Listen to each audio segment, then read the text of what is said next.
C'est la rencontre du jeu vidéo et du journalisme et finalement comment les médias, la presse va s'emparer de ces jeux vidéo pour faire de nouveaux objets d'information. Voilà, très clairement, donc ce sont des petits modules ludiques, mais avec un propos vraiment d'information très très fort. Maintenant, où est-ce qu'on en est actuellement? On en est encore un peu au début au sein des rédactions.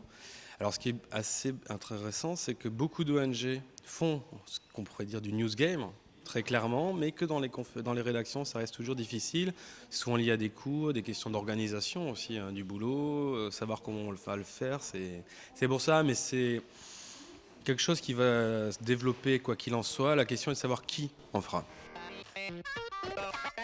Comment, avec des crayons, des feuilles de papier, comment on pourrait faire un petit jeu pour traiter d'une actualité. Et si on voit qu'il y a un petit jeu qui fonctionne avec juste des papiers crayons, on peut se dire après maintenant comment on le numérise.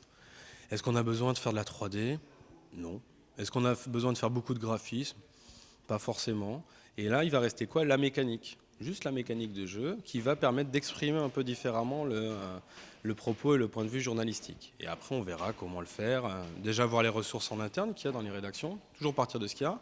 Et en fonction de ça, si on peut déjà arriver à développer un premier objet, ça peut être intéressant. Et puis voir comment on teste. Comme dans les startups, hein, produire vite, échouer rapidement pour vite recommencer. Le vrai blocage va être éditorial en fait. Il y a aussi ce besoin de s'intéresser, de s'ouvrir, sans tomber dans les affres de c'est génial, c'est magnifique parce que c'est neuf. Non du tout. Il y a des possibilités et il faut les convaincre que le jeu vidéo c'est aussi un moyen d'expression, c'est pas que tuer des zombies. Et donc s'ouvrir à ça. Et après, en interne, avec un graphiste, un développeur déjà, on peut faire des choses.